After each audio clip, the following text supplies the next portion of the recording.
देखिए, पार्ट जो 3 था वो पार्ट 2 में ही इंक्लूडेड था, इसलिए मैंने अलग से उसका लेक्चर नहीं लिया है। और अभी पार्ट 4 का थोड़ा-सा पार्ट ये था कि अगर आप त्याग पत्र देते हैं, उस केस में 15 दिन के अंदर आपको समापन प्रमाण पत्र दिया जाएगा और फिर उसके 90 दिन के बाद जो है आप फिर से आप जॉइन कर सकते हैं, मतलब किसी भी बीमा कंपनी को। ये केस था तब जब त्यागपत्र दिया जाएगा, ठीक है। इसके बाद आता है पार्ट 5, जीवन बीमा के कानूनी सिद्धांत। और यहाँ से आपको मेन चीज़ पढ़ने को मिलेगी, मतलब पॉलिसी से रिलेटेड हर एक चीज़ यहाँ पे आपको जानने मिलेगी। तो हमारा जो है, जो हम जिस विषय में काम कर रहे हैं, बीमा पॉलिसी क्या होती है, बीमा करता और बीमित व्यक्ति जो है उसके बीच में एक अनुबंध होता है, एक एग्रीमेंट होता है। तो ये किस नियम के अंतर्गत इसका फॉलो करता है या किस नियम को मानता है? भारतीय अनुबंध अधिनियम 1872, इसको याद कर लीजिए। भारतीय अनुबंध अधिनियम 1872 के अंदर ये इसको मानता है, ठीक है। अब वैध कानूनी अनुबंध के कुछ तत्व हैं, क्या क्या हैं? प्रस्ताव स्वीकृति, प्रतिफल, पक्षों के बीच समझौता, स्वतंत्र सहमति, पक्षों की क्षमता और वैधता। एक एक करके अब हम इन तत्वों को समझने की कोशिश करेंगे। सबसे पहला तत्व है हमारा प्रस्ताव और स्वीकृति, ठीक है। अब प्रस्ताव रखता है और बीमाकर्ता उसे स्वीकार करता है। आपका फॉर्म जब आपके पास अगर है तो आप देखिए उसमें प्रस्तावक का नाम आता है, मतलब जो व्यक्ति बीमा करवाना चाह रहा है एक्चुअली प्रस्ताव वो करता है और बीमा कंपनी जो है उस प्रस्ताव को मानती है। फिर अगर मान लीजिए कि बीमा की ही बात नहीं है, किसी भी प्रस्ताव में अगर जवाबी रूप में कुछ शर्तें रखी जाएं तो उसको हम बोलते हैं जवाबी प्रस्ताव, ठीक है। अब देखिए, अगर एक पक्ष ने प्रस्ताव रखा है और दूसरे पक्ष ने उसको मान लिया तो उसको हम बोलते हैं वचन, ये फिर वचन हो जाता है। अच्छा, अनुबंध हो गया है, इस बात का सबूत, इस बात का प्रमाण क्या होता है? पॉलिसी बॉन्ड, ठीक है। उसके बाद प्रतिफल मतलब होता है कि क्यों कर रहे हैं। जैसे कभी भी कोई समझौता होता है, दोनों पक्षों का कुछ ना कुछ फायदा होता है। वैसे ही यहाँ पर जो बीमा कंपनियां और बीमा धारक के बीच में अनुबंध हो रहा है तो क्या होता है, बीमा करता और बीमित को ये वचन मिलता है कि जब वो कल नहीं रहेगा, या फिर अगर अपन एंडोमेंट प्लान की बात करें तो 15 साल के बाद या 20 साल के बाद, जितने साल का वो प्लान, जितने साल की वो पॉलिसी है, उतने सालों के बाद इतना पैसा इसको बीमाकर्ता द्वारा दिया जाएगा। तो अगर प्रश्न है कि बीमित का प्रतिफल क्या होता है तो वो है वचन। फिर बीमाकर्ता के लिए क्या है प्रतिफल? तो वो ये प्रीमियम, जो प्रीमियम बीमित हर साल हर महीने जैसे भी मोड उसने चुना हुआ है उस हिसाब से वो प्रीमियम बीमाकर्ता को देता है। दोनों का प्रतिफल ये एक दूसरे का ये होता है, आप समझ गए होंगे। दोनों पक्षों के बीच समझौता होना चाहिए, स्वतंत्र सहमति होनी चाहिए, मतलब किसी प्रकार का दबाव किसी भी पक्ष की तरफ से नहीं होना चाहिए, इसका होता है स्वतंत्र सहमति। फिर पक्षों की क्षमता देखिए 2 प्रकार की है, कानूनी रूप से क्षमता होनी चाहिए और दूसरा आपका वैयक्तिक क्षमता होनी चाहिए। कानूनी रूप से क्षमता का क्या मतलब है? जो व्यक्ति अनुबंध कर रहा है वो 18 साल की आयु उसने अपनी पूरी कर ली हो, ठीक है। इसका मतलब ये है कि 18 साल से नीचे व्यक्ति का अगर कोई व्यक्ति 18 साल से नीचे है तो उसका वो अनुबंध में हिस्सा नहीं ले सकता, वो प्रस्तावक नहीं बन सकता। उस केस में आप प्रस्तावक किसको बनाएंगे? उनके पेरेंट्स को, ठीक है। अच्छा, दूसरी चीज़ है मानसिक रूप से स्वस्थ होना चाहिए, उसका दिमागी तौर पे संतुलन बिल्कुल सही होना चाहिए। कानूनी रूप से अयोग्य नहीं होना चाहिए, मतलब कि कोई अपराधी नहीं होना चाहिए। तो ये इसकी क्षमता की बात हो गई। इसमें फिर एग्जाम्पल देखिए इसने दिया है कि जो नाबालिग है वो बीमा अनुबंध का हिस्सा नहीं हो सकता। वैधता मतलब क्या होता है? गैर कानूनी चीज़ों का बीमा नहीं होता। जैसे जुआ आप खेल रहे हैं, जुआ में अगर आप पैसा हार जाते हैं तो कोई आपको पैसा देगा नहीं, क्योंकि आप उसका बीमा नहीं करवा सकते। जो जुआ है वो गैर कानूनी है हमारे देश में। वैसे ही शराब गैर कानूनी है, उसका बीमा आप नहीं करवा सकते। इसके बाद आता है दबाव। देखिए दबाव जो है आपको पता है उसका मतलब क्या होता है। आपराधिक साधनों के माध्यम से जब हम किसी के ऊपर दबाव डालते हैं, ये इस श्रेणी में आएगा। अनुचित प्रभाव, जब आप कोई अपने पद का, अपने अपनी जिस जगह का वो है, जिस जगह पर वो है, उस पद का वो अनुचित लाभ उठाता है, उसको हम क्या बोलेंगे? अनुचित प्रभाव। धोखाधड़ी, आपको पता है जो तथ्य हैं ही नहीं उनको कह के, उनको बताकर अगर आप किसी चीज़ का हिस्सा बन रहे हैं तो वो धोखाधड़ी होता है। गलती, गलती तो आपको पता है कि आप अनजाने में, कई बार हमें पता नहीं होता कि ये गलत कर रहे हैं हम, और हमसे गलती हो जाती है।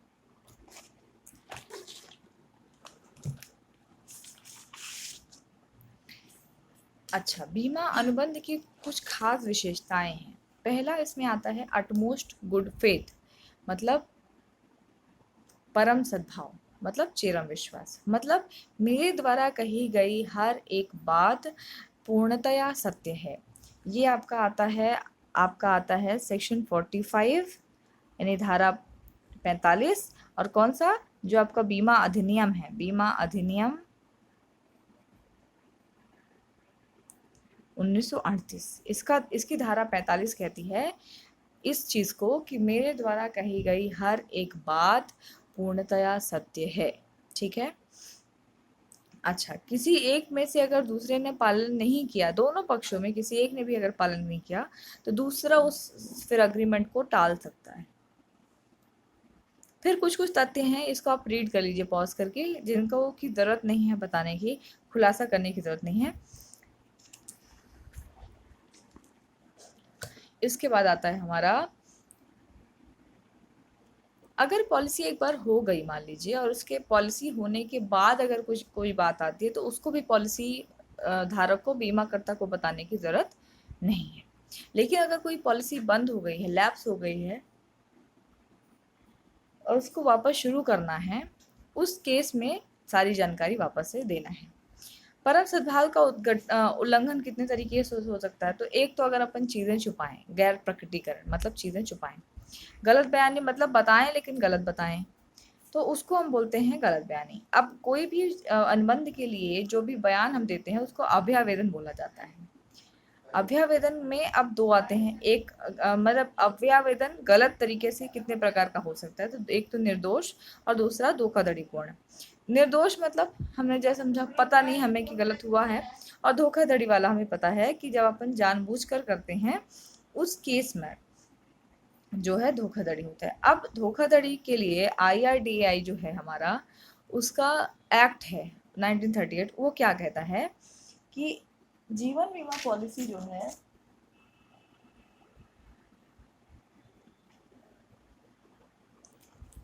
जब वो शुरू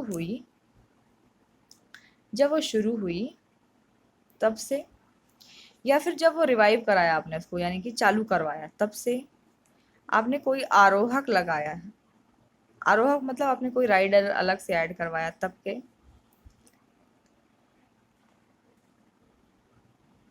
DOC यानी कि डेट ऑफ कमेंसमेंट, यानी कि जोखिम जब से शुरू हुआ, जब से रिस्क शुरू हुआ तब से, जब इनमें से कोई भी जो बाद में आता है उससे 3 सालों के अंदर, 3 वर्षों के अंदर ही आप पॉलिसी होल्डर पर धोखाधड़ी का आरोप लगा सकते हो। मतलब इनमें से कोई भी, जितनी चीजें मैंने बताई है, जिसमें जो सबसे आखिर में आता है, उससे 3 सालों के अंदर आप उसके ऊपर केस लगा सकते हो।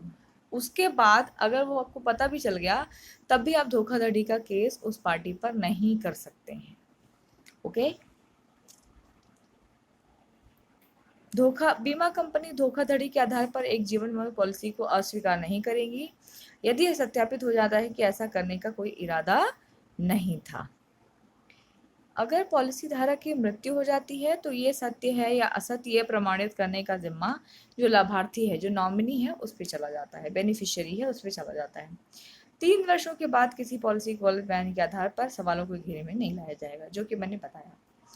अब ये है कि गलत बयानी या वास्तविक तथ्यों को छुपाए जाने के आधार पर पॉलिसी को अगर अस्वीकार किया जा रहा है, ठीक है, गलत बयानी या फिर वास्तविक तथ्यों को छुपाए जाने के आधार पर किया जा रहा है, न कि धोखाधड़ी के आधार पर, तब अस्वीकृति की तारीख से लेकर 90 दिनों के भीतर यानी 3 महीने के अंदर बीमा धारक को या बीमा धारक के जो कानूनी प्रतिनिधि हैं उनको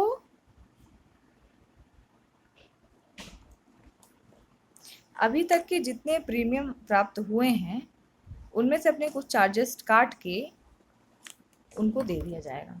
ठीक है, तो गलत बयानी या फिर तथ्यों को छुपाए जाने के आधार पर अगर पॉलिसी अस्वीकार की जा रही है तो उस तिथि से 3 महीनों के अंदर 90 दिनों के अंदर आप उतना पैसा या तो बीमा धारक को या फिर अगर बीमा धारक ना हो तो उनके लाभार्थियों को, उनके वारिसों को, नामितियों को दे दिया जाएगा, असाइन कर दिया जाएगा।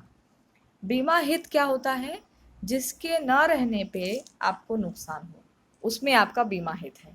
जिसके न रहने पे या जिसके नुकसान होने पे आपको क्षति हो, क्षति मतलब बेसिकली क्षति का यहाँ मतलब होता है पैसे वाला नुकसान अगर हो रहा है तो बीमा हित आपका उसमें है। मोरल लॉस भी बीमा हित में आएगा, क्योंकि अगर आपका मान लीजिए किसी प्रतिष्ठित व्यक्ति है और उसके ऊपर कोई गलत इल्ज़ाम लगा दिया गया तो उसके सम्मान को क्षति पहुंची है तो उसके सम्मान में भी उसका बीमा हित है और इसीलिए उसका भी बीमा होता है। इसके बाद बीमा की विषय वस्तु क्या होती है? उस संपत्ति से होता है जिसका बीमा किया जा रहा है, जिसकी स्वयं की वास्तविक वैल्यू होती है, जैसे कि कार हो गया, गाड़ी हो गई, घर हो गई, ये बीमा की विषय वस्तु है। लेकिन बीमा अनुबंध के विषय वस्तु उस संपत्ति में बीमित के वित्तीय हित से होता है। मतलब बीमा के विषय वस्तु अगर आपको पूछे तो वो चीज़ अपने आप में है, ठीक है, और उस इंसान का, उस व्यक्ति का उस चीज़ पर जो वित्तीय हित है, जो पैसा रुपए का लेन देन है, वो बीमा अनुबंध की विषय वस्तु बनेगा। फिर नज़दीकी कारण क्या होता है? जिस घटना ने उस कड़ी की शुरुआत की उसको हम बोलते हैं नज़दीकी कारण। अब समझते हैं, मान लो कि कोई व्यक्ति जो है वो एक दिन पेड़ पे चढ़ा और पेड़ से गिर गया। ठीक है, पेड़ से गिर गया तो उसके हाथ पैर में कहीं चोट आई होगी। ठीक है, हो सकता है कि कहीं गहरी अंदरूनी चोट आ गई हो। ठीक है, और वो व्यक्ति अभी अच्छी अवस्था में नहीं है, अपाहिज हो गया है, कुछ हो गया है। और कुछ टाइम बाद क्या होता है कि एक दिन अपने घर में ही कहीं चलने की कोशिश कर रहे थे, उठने की कोशिश कर रहे थे और वो गिरे और उनसे उनकी मृत्यु हो गई। ठीक है, इस केस में आप देखिए जो मेन कारण रहेगा, नज़दीकी कारण, वो है बेड से अपने घर पे गिरना नहीं बल्कि पेड़ से गिरना, क्योंकि पेड़ से गिरने की वजह से उनके शरीर में चोटें आई थी, उनके हाथ पैर में अंदरूनी चोट जैसी भी चोट रही हो, उस पेड़ से गिरने के कारण ही वो चीज़ें शुरू हुई। इसलिए नज़दीकी कारण आपका वो पेड़ से गिरना होगा। अनुसरण का अनुबंध मतलब